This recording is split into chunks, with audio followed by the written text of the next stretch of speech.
So it looks like Angela is finally coming to her senses with regard to having kids. I mean, that's what I want to talk about today.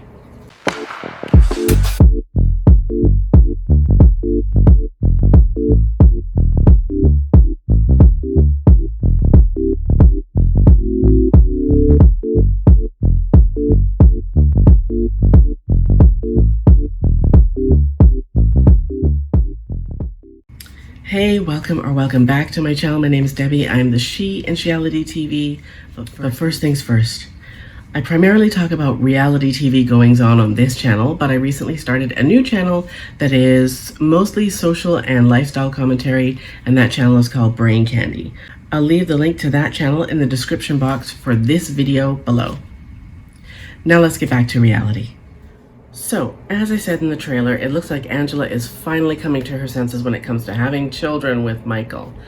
In this episode of 90 Day Fiance Happily Ever After, Angela goes to visit an IVF clinic. So, if you remember in the last episode, Michael went to go have his swimmers tested to make sure that everything was okay with him. All right? Why, I don't know. I don't know what he was expecting to do with them because she can't have kids. But anyway. So she goes to the IVF clinic. She takes Skyla with her because she's going to still try and nudge Skyla into giving her one of her eggs. So they talk to the doctor. They tell the doctor that Michael's had his swimmers tested and his swimmers are viable. He's sent them to the US for use if she can convince Skyla to give up an egg or some eggs or however that works. The doctor mistakes the person who wants to have the baby as being Skyla, not Angela. And then Skyla says, oh no, it's not me. And Angela says, no, I'm the one who wants to have the baby, which changes things. So the doctor goes over all of the issues, the pros and the cons. Really, at 55 years old, there are no pros to getting pregnant and having a baby, let alone doing it by way of IVF for Angela. So the doctor tells her that IVF is complicated as it is, but you throw in her age and the fact that she wants to tote the baby. Yeah, no, there are so many health risks that she has to really, really think about whether or not it's worth it to her to risk not just her health, but her life having a baby. So first they go through all of the family tree issues that there are with having a baby, like with if Skyla, and there's no way in hell Skyla's going to give up one of her eggs, but if by some miracle Skyla gave up one of her eggs and Angela toted the baby, Angela would be both mom and grandma to the baby, and Skyla would be mom and sister. And so finally Angela says, that is some kind of creep show. This is where the creep show starts. Okay, anyway.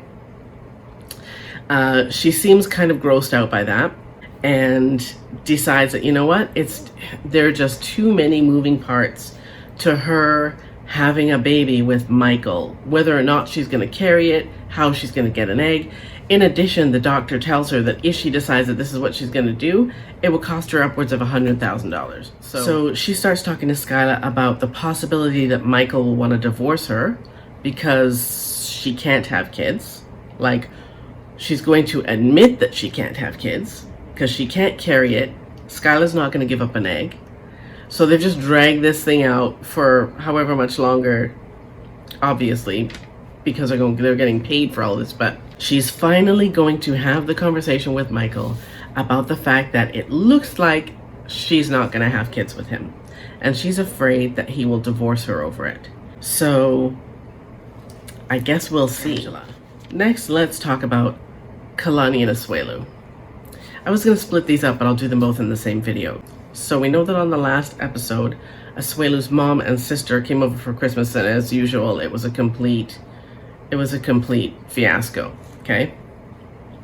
With Asuelu dragging his sister out of the house. In the aftermath, Asuelu sat down with Kalani and her mom, and they kind of tried to talk about, the fact that Kalani never wants to see his family again, and she doesn't want him to have any contact with his family, his mom and his sister.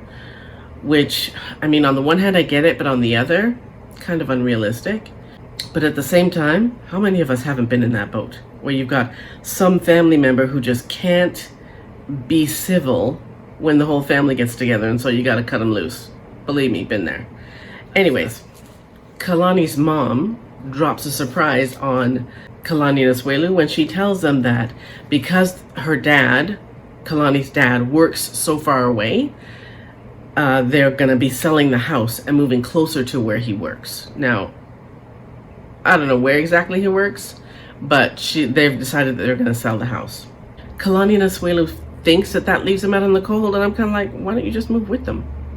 Like, Asuelu can do rideshare from anywhere, and Kalani doesn't have a job, does she? So why can't they move with them? Anyway, Asuelu goes, like, smashing things. You know how they have those places where you can just go smash up cars or whatever?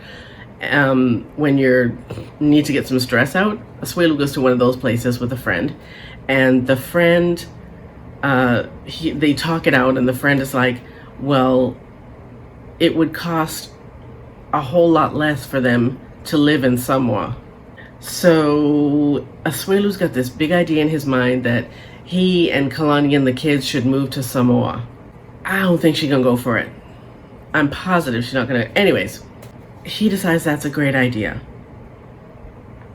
Like, I'm not married to her, and I know that she's not gonna go for it. But anyway, he goes and has the conversation with Kalani, and naturally Kalani shoots it down. He's like, well, they could have their own land, they could build their own house on their own land, they could plant their own food, it would cost next to nothing to live in Samoa, right? And his kids and Kalani would get to know his culture, and I don't know, guys, this just felt like a whole lot of unrealistic, with regard, except for Angela, right? Angela is the only part of the show that made any sense this time, which is a shock. But yeah, Kalani finally says, well, it's something that we can think about, right? It's not going to happen today. It's not going to happen tomorrow, but we can think about it. Or how about we go for a visit and we see how we like it? But I don't know how Kalani is planning on going for a visit to see whether or not she will like living in a country where his family lives. She can't stand his family. Well, the family that she knows, she can't stand. And his mother is moving back, so I don't know. I don't think that's going to happen, but time will tell. Anywho's, that's all I've got for 90 Day Fiance Happily Ever After for this episode. Don't forget to come visit me over on Brain Candy, and I will see you next time. Thanks for watching. Peace.